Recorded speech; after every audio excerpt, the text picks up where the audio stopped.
सिद्धेभ्यः। ॐ नमः सिद्धेभ्यः। ॐ नमः सिद्धेभ्यः। मोक्षमार्गस्य नेतारं भीतारं कर्मभूभृतां ज्ञातारं विश्वतत्त्वानां वन्दे तद्गुणलब्धये वन्दे तद्गुणलब्धये। जय बोलो पंच परमेष्टि भगवान की, अहिंसा परमो धर्म की, आचार्य गुरुवर विद्यासागर मुनि महाराज की, आज के अवीक्षण ज्ञानोपयोग भावना की।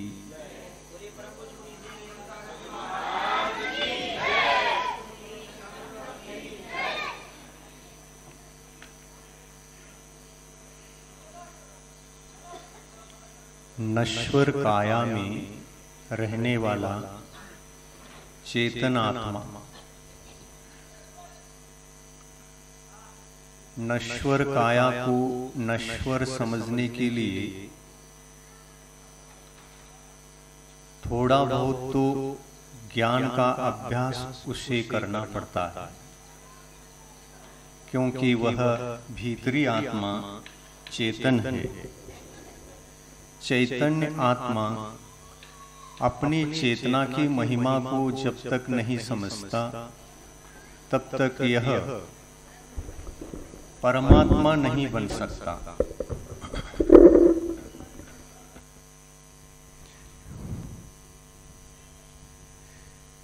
चेतना चेतना को समझे,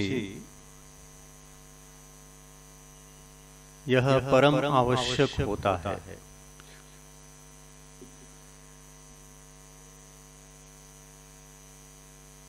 शरीर में ज्ञान नहीं होता, क्योंकि शरीर अचेतन होता है। शरीर अचेतन है, इसका ज्ञान प्राप्त करने के लिए भी शरीर के भीतर चैतन्य द्रव्य की आवश्यकता होती है, और वह चैतन्य द्रव्य हम सबके शरीर में विद्यमान है।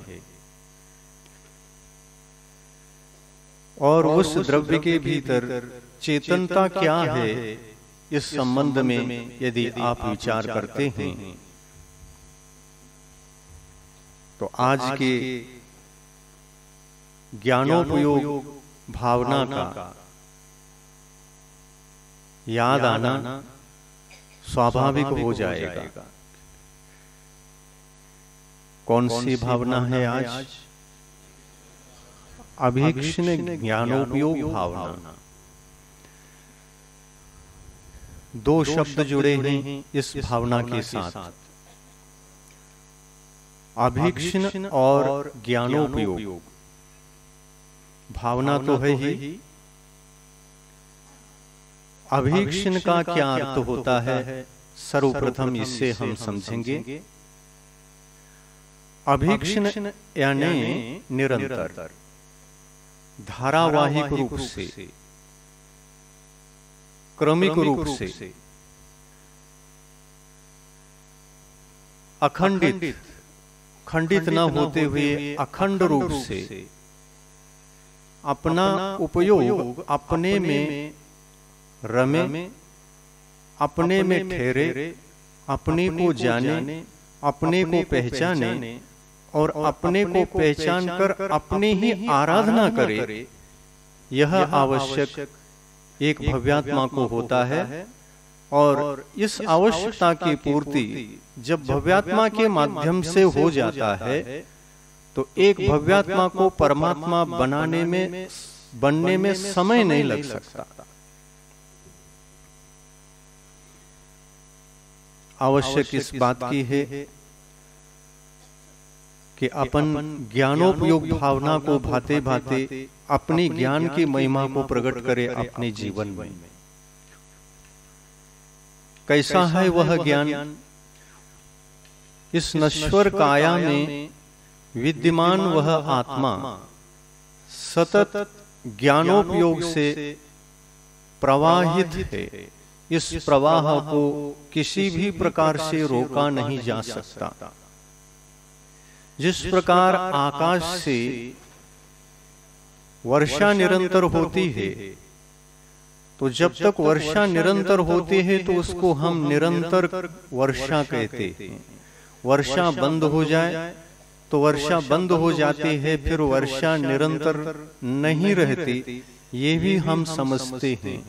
लेकिन वर्षा की तरह निरंतर बरसने वाला यदि कोई भीतर है तो वह ज्ञान ही तो है।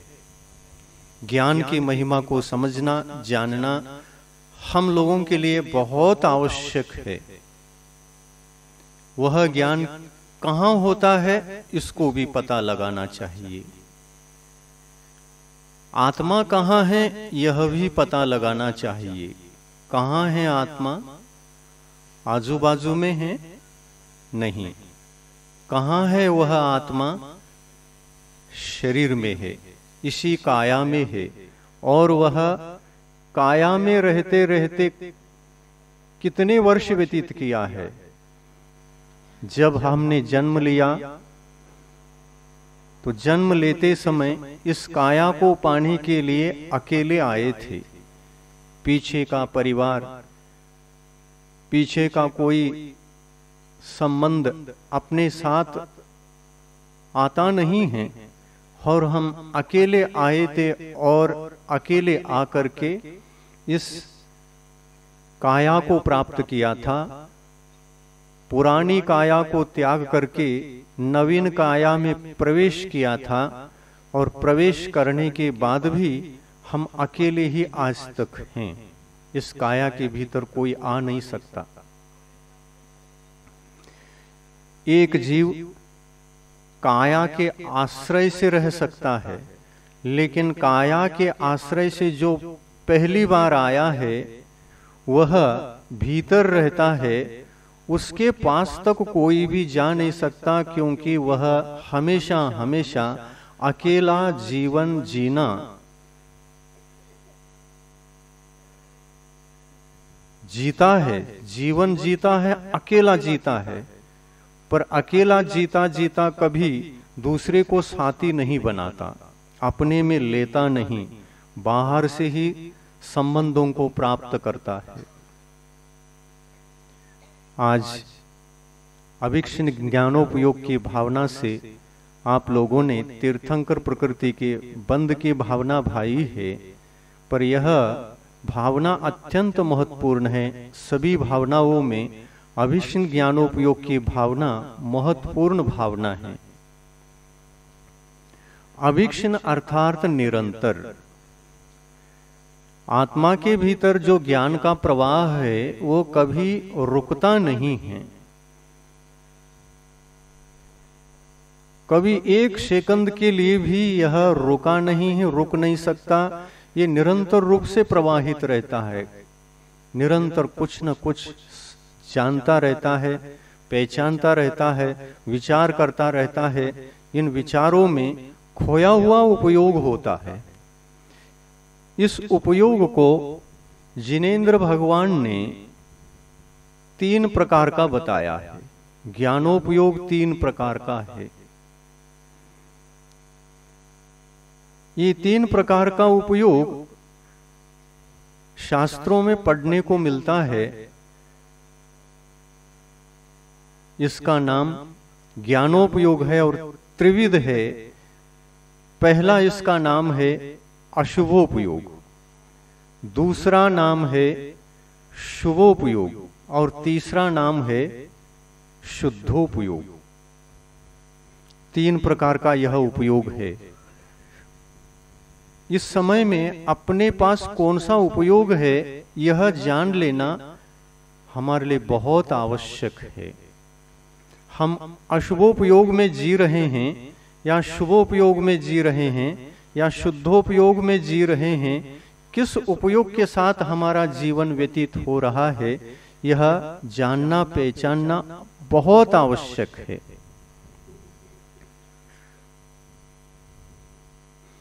पहचानेंगे? पहचान लो। अशुभोपयोग, शुभोपयोग और शुद्धोपयोग। जो आत्मा अशुभोपयोग के साथ रहता है वह निरंतर रहता है, पर अशुभोपयोग को त्याग करने की भावना से जब वह भावना भाने लगता है कि मुझे अशुभोपयोग का त्याग करना है और शुभोपयोग और शुद्धोपयोग की आराधना करना है, उसकी साधना करना है, तो अशुभोपयोग को त्यागने के लिए भी उपयोग को जागृत होना पड़ता है। इस उपयोग का उपयोग सही दिशा में न हो तो उपयोग का दुरुपयोग भी हो सकता है, और अनादिकाल से इस आत्मा के द्वारा इसी उपयोग का दुरुपयोग हुआ है, इसलिए आत्मा का कल्याण नहीं हो पाया। अपने को कल्याण करना है कि नहीं? आत्मा का कल्याण करना है क्या अकल्याण करना है? कल्याण करना है। यदि कल्याण करना है तो अशुभोपयोग को त्यागना है, यह लक्ष्य बनाना भी परम आवश्यक होता है। क्योंकि जिनेंद्र भगवान कहते हैं जीव का कल्याण दो उपयोगों के द्वारा ही होना संभव है। कौन कौन से दो उपयोग? शुभोपयोग से आत्मा का कल्याण संभव है और शुद्धोपयोग से आत्मा का कल्याण संभव है। परंतु शुद्धोपयोग के माध्यम से जो आत्मा का कल्याण होता है वह कल्याण गृहस्थ अवस्था में संभव नहीं है, यह बात भी ध्यान में रखना है। शुद्धोपयोग को पाने के लिए अपने जीवन में से सब कुछ विकारों को दूर करना पड़ता है। हमारे साथ जितने भी संबंध हैं उन संबंधों को तोड़ करके आत्मा को स्वतंत्र बनाना पड़ता है। आत्मा का जीवन जब तक स्वतंत्र नहीं होता तब तक शुद्धोपयोग का आराधक वह आत्मा नहीं बन सकता। शुद्धोपयोग एक बहुत बड़ी चीज होती है। यह इतनी सस्ती वस्तु नहीं है जो कि जिस किसी गुणस्थान में उपलब्ध हो जाए। कई लोग चर्चा करते हैं यह शुद्धोपयोग पहले गुणस्थान में भी हो जाता है, दूसरे गुणस्थान में भी हो जाता है, तीसरे गुणस्थान में भी हो जाता है, चौथे पांचवे में भी हो जाता है। यानी जब कभी भी यह शुद्धोपयोग होता है, यहाँ शुद्धोपयोग का अर्थ वे लोग ये समझते होंगे जो ऐसा सोचते हैं कि शुद्धोपयोग जहां कहीं भी होता है, ये समझते होंगे कि धर्म की आराधना करते समय, पूजा अनुष्ठान करते समय, स्वाध्याय करते समय, सामायिक के लिए जब हम बैठ जाते हैं तो उस समय में भी विशुद्धि बढ़ती है। उस विशुद्धि के काल में जो आत्मा के परिणामों में विशुद्धि आने से उज्ज्वलता आती है, यह उज्ज्वलता ही शुद्ध उपयोग है और वही शुद्धोपयोग है। किंतु शुद्धोपयोग की परिभाषा ये नहीं है। जिनेंद्र भगवान ने कहा शुद्धोपयोग का अर्थ होता है जहां पर अशुभोपयोग और शुभोपयोग दोनों का अभाव है, वहां शुद्धोपयोग पाया जाता है। और जहां पर शुद्धोपयोग नहीं पाया जाता वहां पर केवल ज्ञानोपयोग पाया जाता है। ये जिनेंद्र भगवान का उपदेश है। छद्मस्त अवस्था में यानी सांसारिक अवस्था में, सांसारिक जीवों में जो उपयोग के भेद किए गए हैं वे तीन प्रकार के हैं: अशुभोपयोग, शुभोपयोग और शुद्धोपयोग। इन तीनों उपयोगों से यदि आत्मा परे हो जाए तो अरहंत अवस्था को प्राप्त करके वह केवल ज्ञानोपयोगी हो जाता है। और उसी केवल ज्ञानोपयोग को पाने के लिए शुद्धोपयोग साक्षात केवल ज्ञानोपयोग का कारण होने से शुद्धोपयोग की आराधना करना प्रत्येक भव्यात्मा के लिए अनिवार्य है। भगवान के पास जो ज्ञान है ना, वह ज्ञान वह भी उपयोग वाला ही ज्ञान है, किंतु वह तीन प्रकार वाला नहीं होता। हमारा उपयोग तीन प्रकार की धारा में बह सकता है, हमारा उपयोग तीन दिशा में बह सकता है, परंतु भगवान का, अरिहंत भगवान का और सिद्ध भगवान का जो उपयोग है, वह उपयोग उसको क्या नाम देंगे? शुद्धोपयोग नहीं। वहां शुद्धाशुद्ध का सवाल ही नहीं है।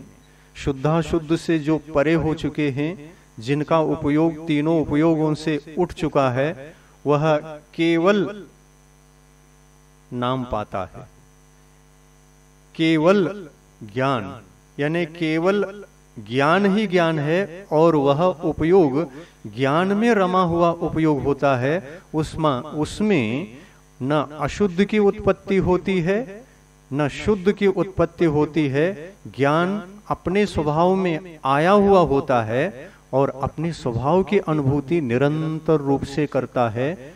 शुद्धोपयोग छूट भी सकता है, किंतु ज्ञानोपयोग कभी छूट नहीं सकता। शुभोपयोग छूट भी सकता है, किंतु केवल ज्ञानोपयोग शुभोपयोग की तरह और शुद्धोपयोग की तरह कभी छूट करके नष्ट नहीं हो सकता। इसलिए उस ज्ञानोपयोग को प्राप्त करने के लिए जिनेंद्र भगवान कहते हैं, सर्वप्रथम अशुभोपयोग का त्याग करो और शुभोपयोग की आराधना में लग जाओ, और शुभोपयोग की आराधना करते करते शुद्धोपयोग को प्राप्त करके फिर केवल ज्ञानोपयोग की आराधना करने के भूमिका में पहुंच जाओ, और भूमिका में पहुंच करके उसी केवल ज्ञानोपयोग को नाश करने के योग्य जो कर्म हैं, उन कर्मों को नष्ट करके केवल ज्ञानोपयोगी बन जाओ। ये उपदेश जिनेंद्र भगवान देते हैं। अशुभोपयोग क्या है? अशुभ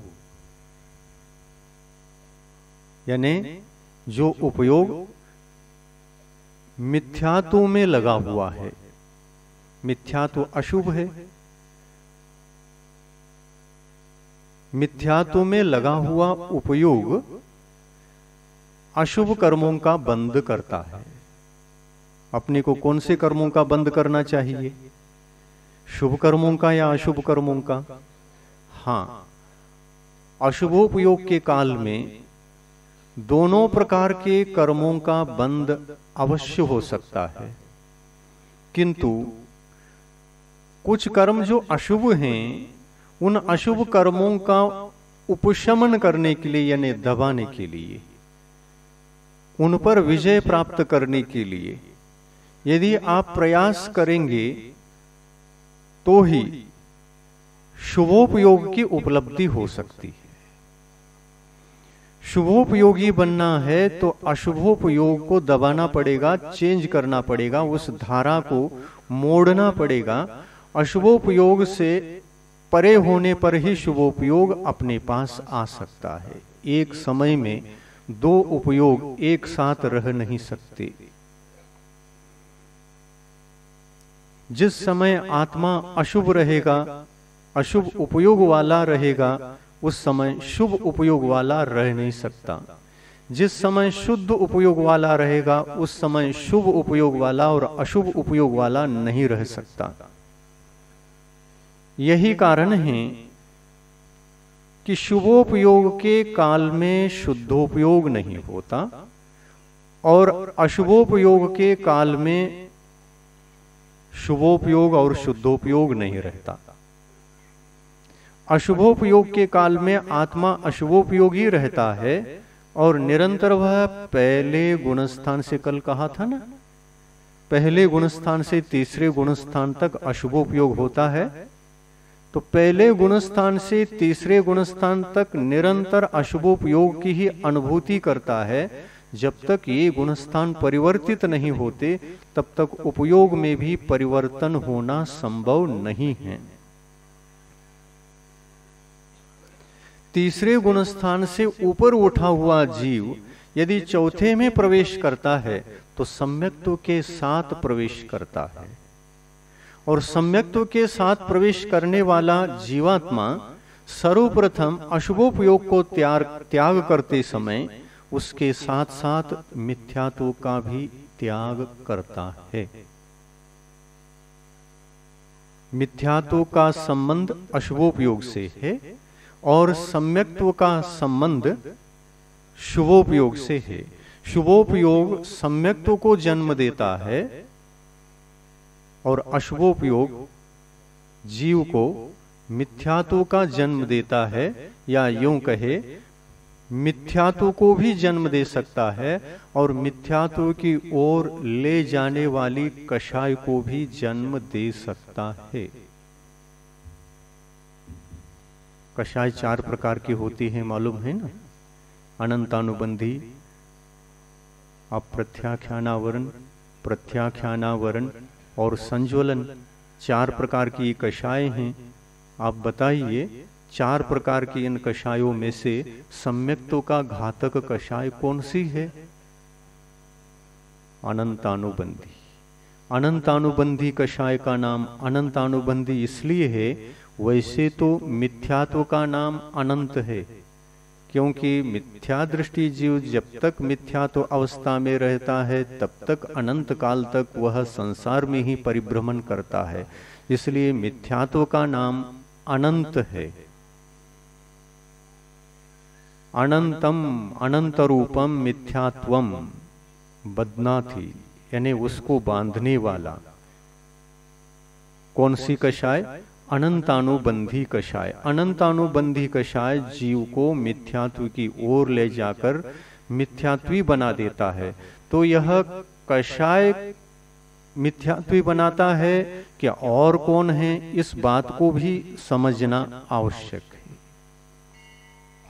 कषाय तो कषाय है, कषाय हमको किस प्रकार से मिथ्यात्व की ओर ले जा सकता है, किंतु कषाय नहीं, किंतु कषाय करने वाला जो ज्ञानोपयोग है, वह ज्ञानोपयोग वस्तुतः विपरीत रास्ते पर स्वयं जब जाता है तब अनंतानुबंधी कषाय उस ज्ञानोपयोग के साथ हो जाता है, तो वह ज्ञानोपयोग कषाय को साथ ले जाकर मिथ्यात्व में जाकर के ढल जाता है।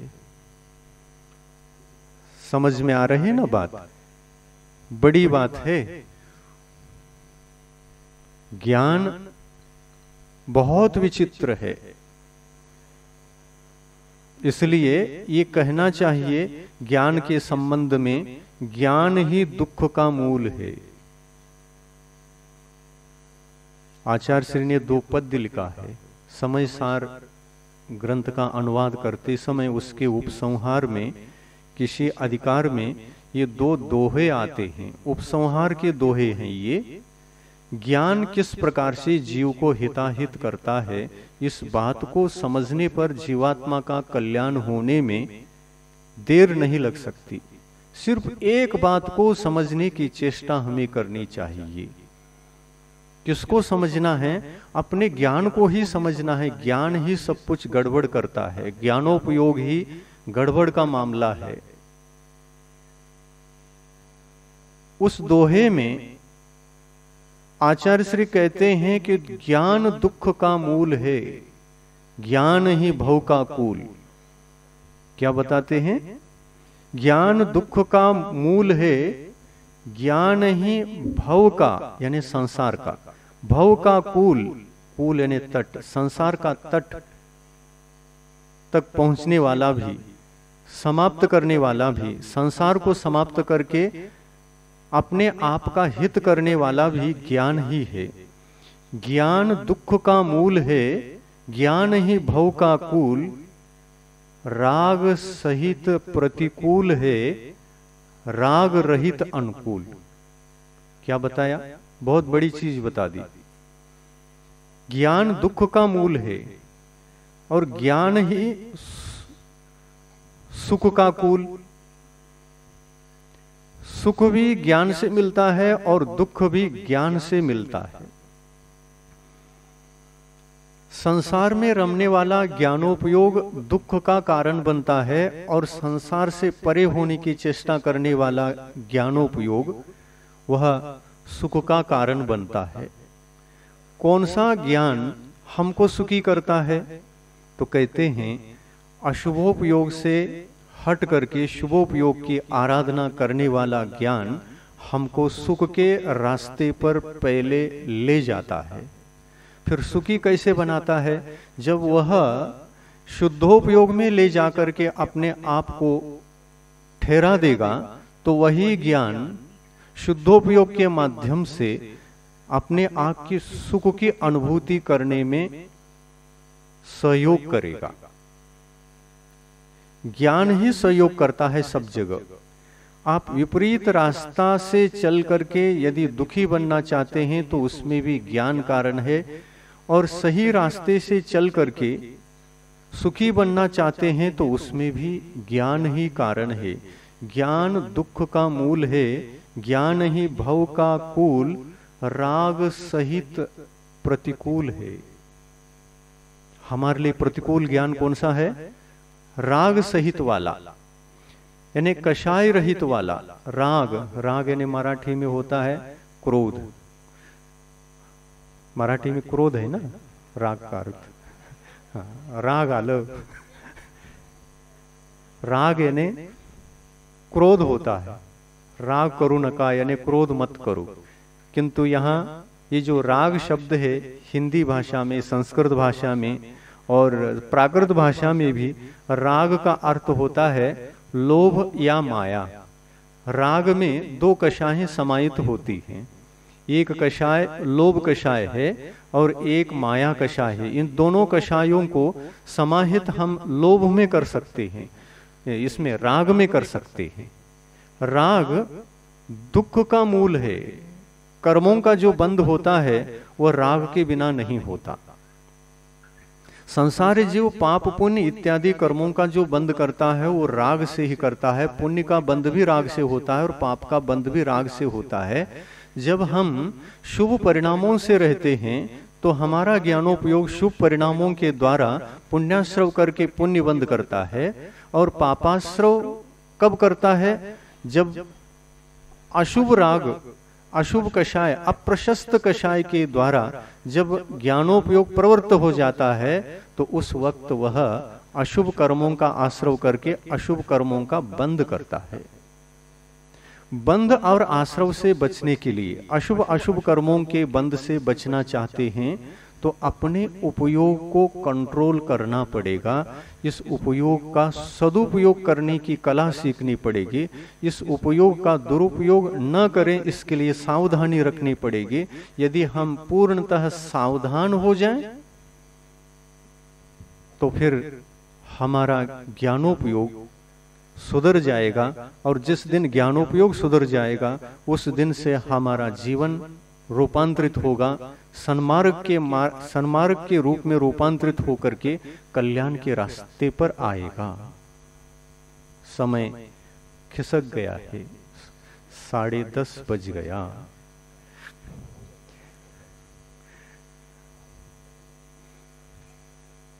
समझो विषय क्या है। आप लोगों ने आज अभिक्षण ज्ञानोपयोग के बारे में पूजन करके ये भावना भाई है कि यह अभिक्षण ज्ञानोपयोग हमारे लिए कल्याणकारी बने।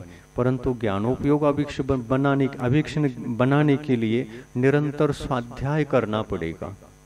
वाचना, प्रचना, अनुप्रेक्षा, आमनाय और धर्मोपदेश, स्वाध्याय के 5 भेद जिनेंद्र भगवान ने बताया है। शास्त्र का स्वाध्याय हमें निरंतर करना चाहिए, उसमें अभिक्षणता चाहिए। शास्त्र को निरंतर पढ़ेंगे तो थोड़ा थोड़ा ज्ञान बढ़ता जाएगा। फिर शास्त्र को पढ़ने के बाद प्रश्ना, क्या पढ़ा, क्या समझ में आया, क्या समझ में नहीं आया। जो समझ में नहीं आया उसको पूछना भी चाहिए, ये प्रश्ना स्वाध्याय है। फिर ऐसे 5 स्टेज हैं स्वाध्याय करने के, 5 विधियां हैं।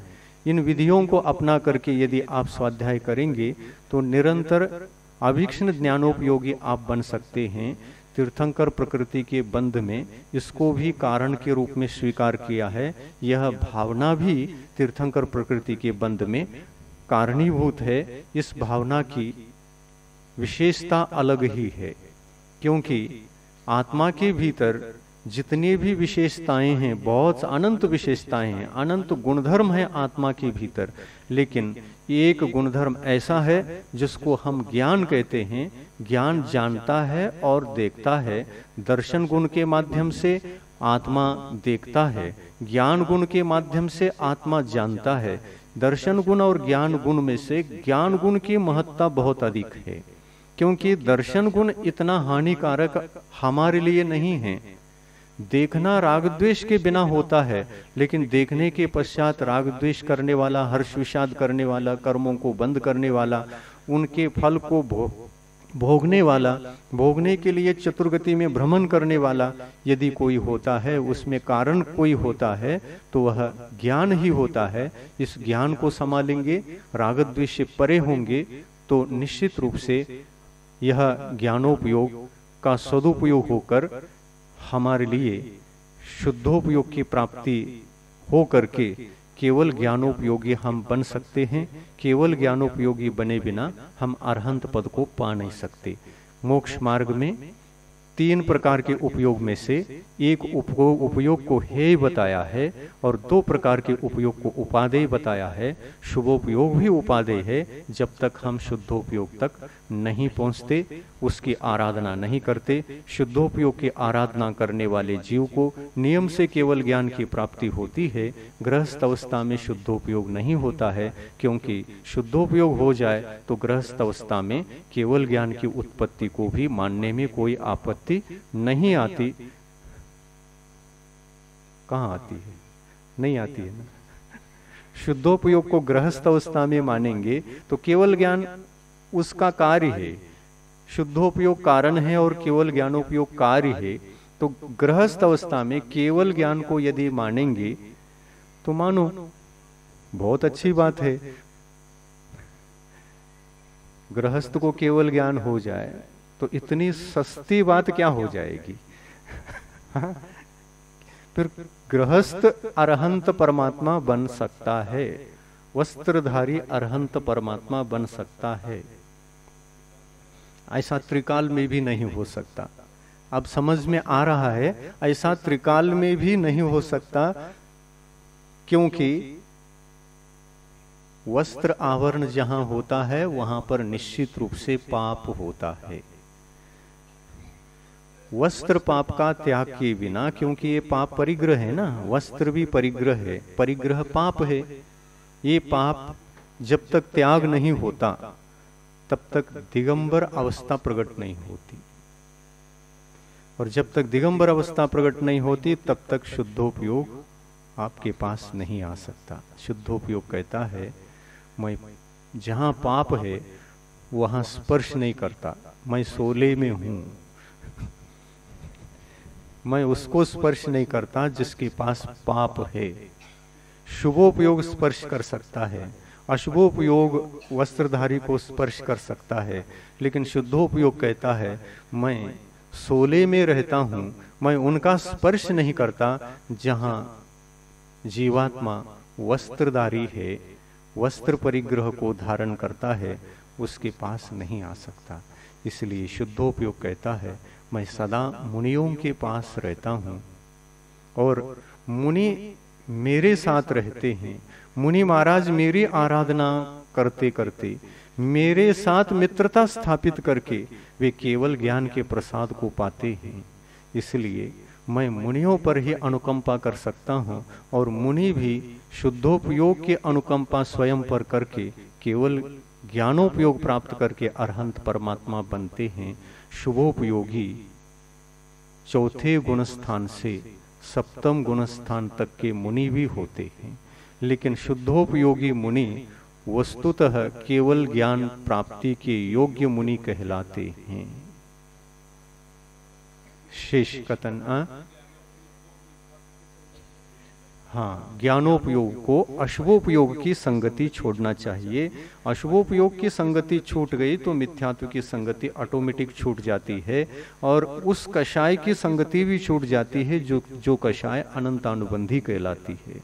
इन दोनों की संगति छूटने पर, तीनों की, अशुभोपयोग, मिथ्यात्व और अनंतानुबंधी, इन तीनों की संगति छूटने पर चतुर्थ गुण स्थान की उपलब्धि होने पर शुभोपयोग की आराधना प्रारंभ होती है और इसी शुभोपयोग के द्वारा वह आगे बढ़ता है, महाव्रती मुनि बनता है, तो शुद्धोपयोग के प्रसाद से केवल ज्ञान के प्रसाद को पाता है और अरहंत परमात्मा बनता है।